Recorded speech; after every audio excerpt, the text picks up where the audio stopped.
ఆ చేలోకి ప్రార్థన పోయింది. ప్రార్థన పోయినాక ఆ చేలో 20 పోయినాం ప్రార్థనకి. పోతే మంచి ఎండ, మే నెల.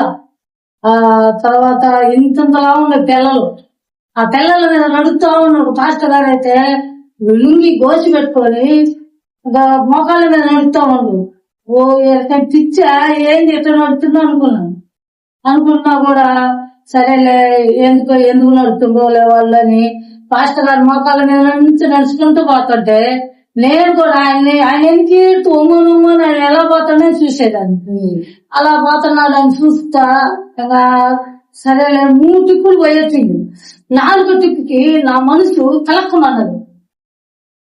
నేను కూడా నడిస్తే బాగుందా అని కలక్కమన్నది. అని సరే ఆయన నడిచేప్పుడు మనం ఎందుకు నడవకూడదా, నేనేం కూడా గోసి పెట్టుకొని లంగా గోసి పెట్టుకొని నేను మోకాళ్ళ మీద నడుస్తుంటే తెల్లలు కూర్చుకుపోయి మోకాళ్ళకి తెల్లలు కూర్చుకుపోయి మెత్తులు కాడతాను. ఒక టిప్పు కట్టం అనిపించింది, 2వ టిప్పు కొంచెం కట్టం అనిపించింది, 3వ టిప్పు ఏమి లేదు. ఇక నడిచింది. అయితే 7 మార్లు తిరిగా.